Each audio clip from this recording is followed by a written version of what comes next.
ਤੇ ਕਿਸਮਤ ਦੇ ਖੂਹ ਸੁੱਕੇ ਰਹਿ ਗਏ, ਅੱਜ ਵੀ ਬੱਚੇ ਭੁੱਖੇ ਰਹਿ ਗਏ। ਰੋਟੀ ਦਾ ਇੱਕ ਟੁਕੜਾ ਨਾ ਮਿਲਿਆ, ਹੱਥ ਵੀ ਮਾਂ ਦੇ ਝੁਕੇ ਰਹਿ ਗਏ। ਜਿੰਦੜੀ ਦੇ ਦੁੱਖ ਘੱਟ ਨਾ ਹੋਏ, ਹਾਸੇ ਮੂੰਹ ਤੇ ਰੁਕੇ ਰਹਿ ਗਏ। ਧੁੱਪੇ ਫਿਰ ਕੰਮ ਨਾ ਮਿਲਿਆ, ਦਾਣੇ ਘਰ ਵਿੱਚ ਮੁੱਕੇ ਰਹਿ ਗਏ।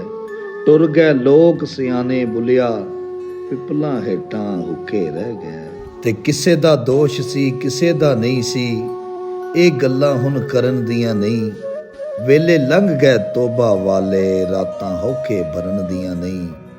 ਜੋ ਹੋਇਆ ਇਹ ਹੋਣਾ ਹੀ ਸੀ, ਤੇ ਹੋਣੀ ਰੋਕਿਆਂ ਰੁਕਦੀ ਨਹੀਂ। ਇੱਕ ਵਾਰੀ ਜਦੋਂ ਸ਼ੁਰੂ ਹੋ ਜਾਵੇ, ਗੱਲ ਫਿਰ ਐਵੇਂ ਮੁੱਕਦੀ ਨਹੀਂ।